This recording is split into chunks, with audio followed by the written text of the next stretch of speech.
kanca saben olah sing netra linambaran seh kawelasan ingkang paring kamulyan Sang Hyang Jati Pangeran Diwangga kalbu samudra pepuntaning laku tumuju dhateng Gusti sat kang amor padha mati manunggaling kawula Gusti krentek ati bakal dumati mukti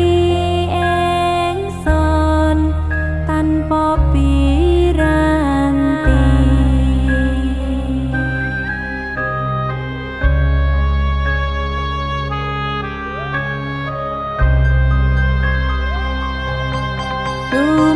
Tumepyaring suksma madu sarining perwita maneka warna praga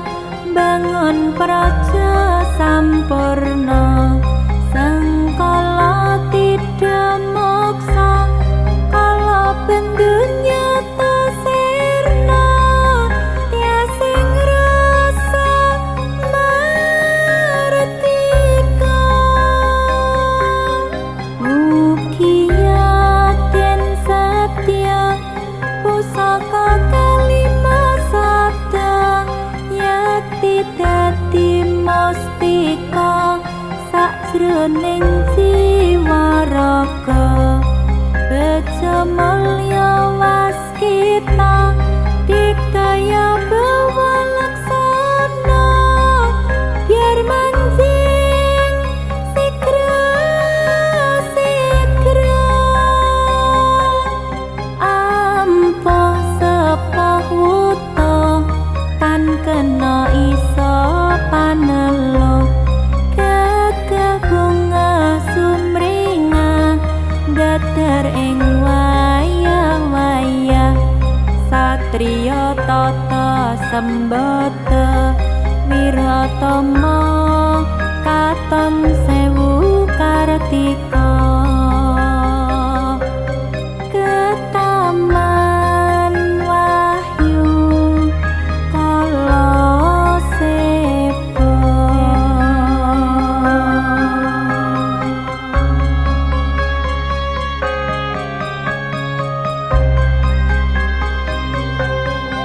memuji ingsun kanthi suwita linuhung segara ganda arem sahrep dupa kumelun kinulah niat ingsun angideng sabda kang luhur ditaing Sang Hyang Agung rembesing tresna tandha luwing netra rasa-rasane ngati kadya tirta kang suci kawis para japa mantra kondang dadi pepadang palilaing Sang Hyang Wenang mawa dewa jawata tali santika bawana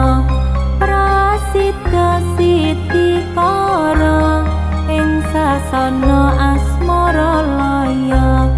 Sri Narendra kala seba winisuta ing gekena datan kingsir sewu warsa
sajro pepuntaning laku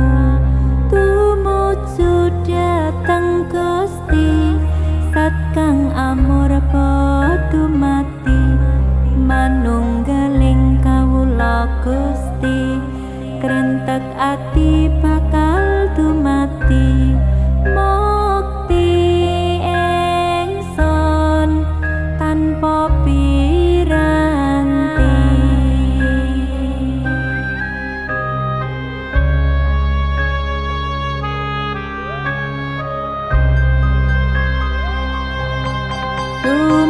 tumepyaring suksma madu sarining perwita maneka warna praga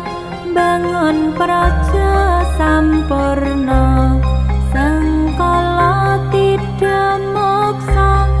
kala bendunya tasirna tiasing rasa martika mugi yaden satya pusaka kalima sada yakti dadi mustika sajroning jiwa raga bejo mulya waskita dikdaya bawa laksana biar manjing sigra sigra ampoh sepah wuta tan kena iso panelo gagah bunga sumringah datar ing wayah-wayah satriya tata sembada wiratama